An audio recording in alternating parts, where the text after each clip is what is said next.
It's Friday, May 16th, 2014. And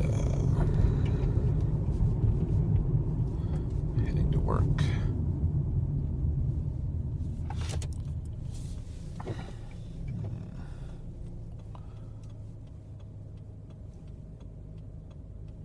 There's some lady crossing the street. Oh, okay.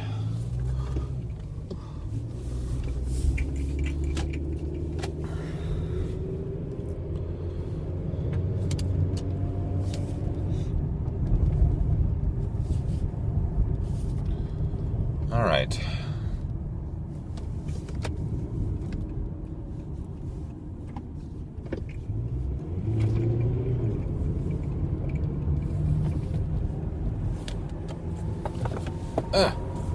Get the sun out. All right, so anyway,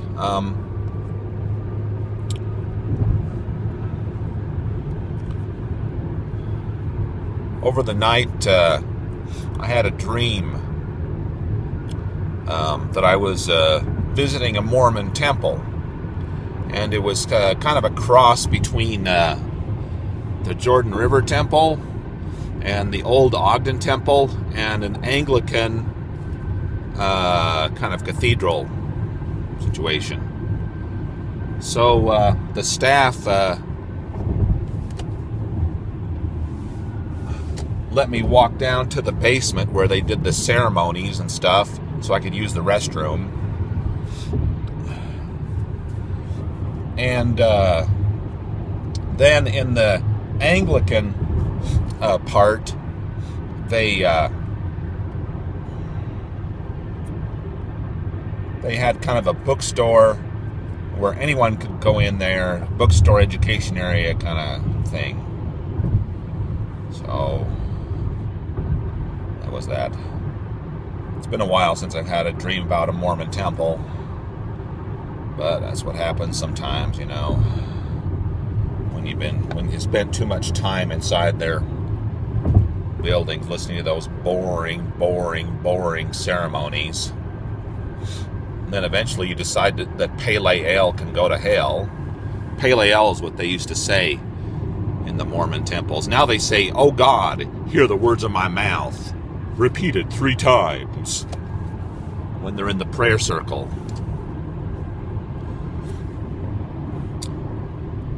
In the past they'd raise their hands and say, Pale Ale, Pale Ale, Pale Ale, repeated 3 times.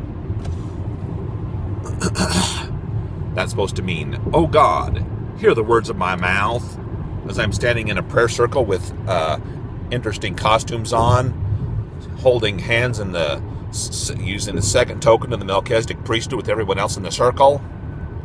Pale Ale, Pale Ale, Pale Ale. "Oh God, hear the words of my mouth."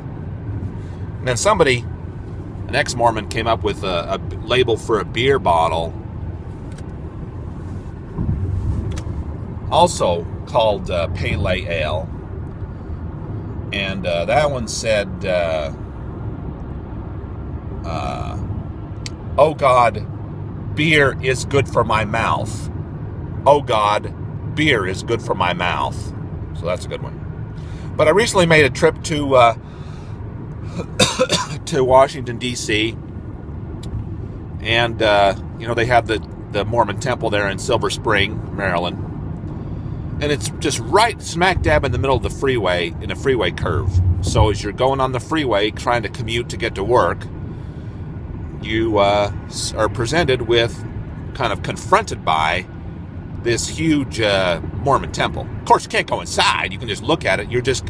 It's kind of put in your face every day when you drive on the fucking freeway. Almost causes a traffic accident.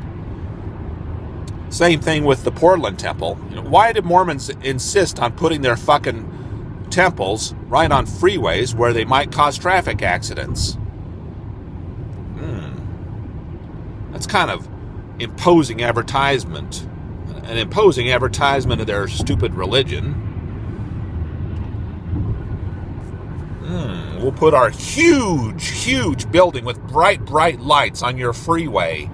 So as you're driving around trying to go to work or driving at night or whatever, oh yeah, we'll just look over at our stupid huge building that we don't let you inside, unless you're an anally retentive asshole. Unless you're an anally retentive asshole, we won't let you inside of our big, huge building that we put on your freeway. There's not that many Mormons around here anyway, so it's even more of an imposition.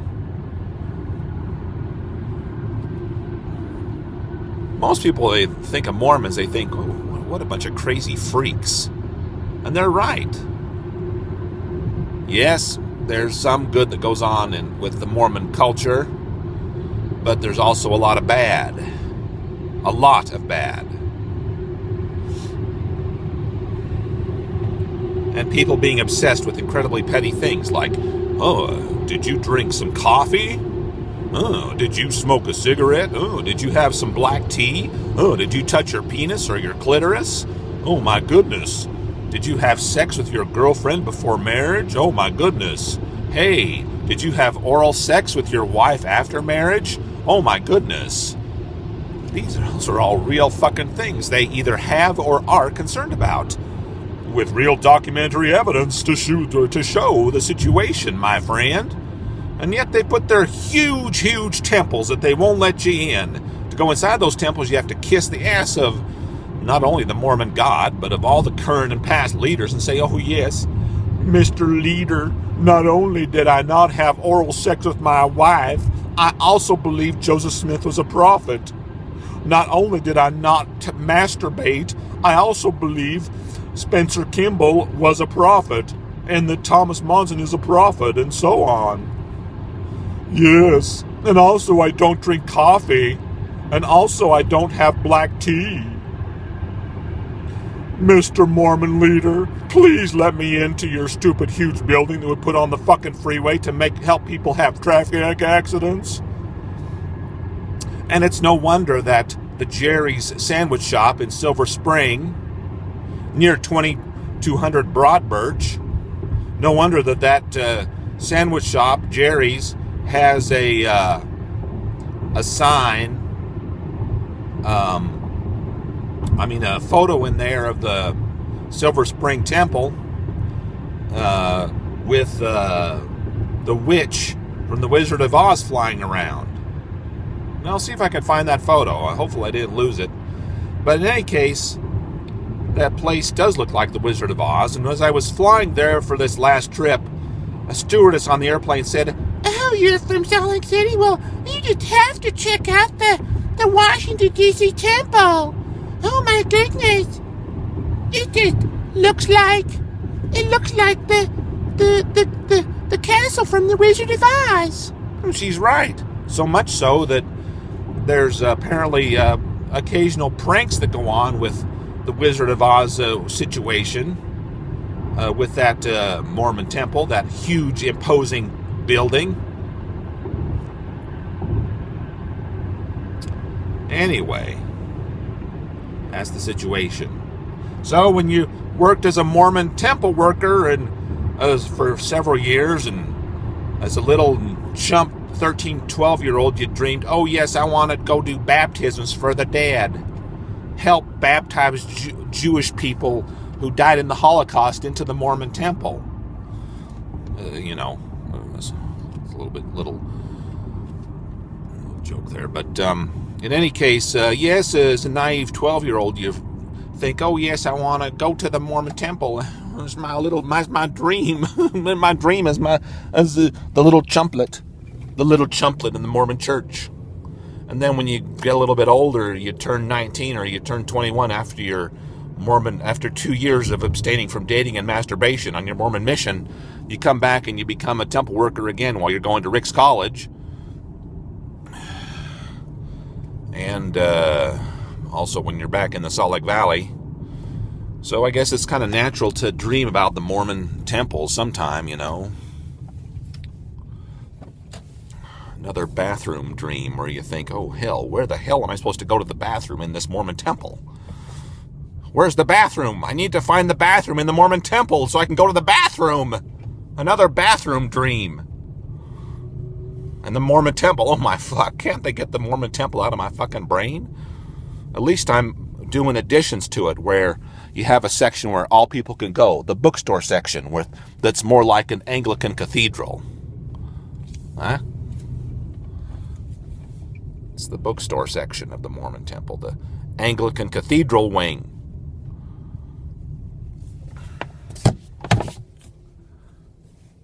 And I remember as a Mormon kid and where they teach you about the John Birch Society type of wingbat stuff. John Birch Society. Stuff that Glenn Beck buys into wholeheartedly. John Birch Society conspiratorial bullshit. Glenn Beck got sucked into that whole crap load of shit. Glenn Beck. But anyway, I remember hearing that they told us, oh yes, there will come a day when the Constitution of the United States is hanging by a thread, and the elders of Israel will come and rescue it.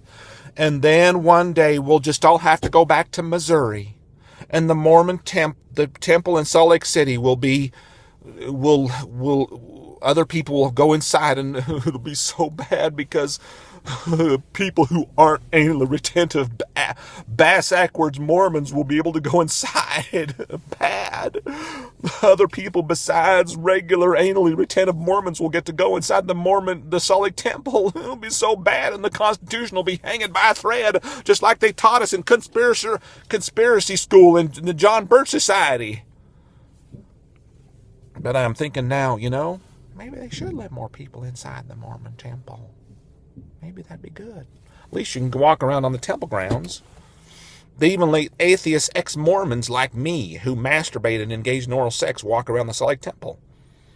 Amazing. Could even go touch the little pretty doorknobs. The doorknobs on the doors on the outside.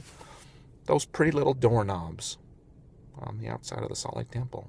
I like checking them out too. Little beehive on them. Beehive is the symbol of Utah.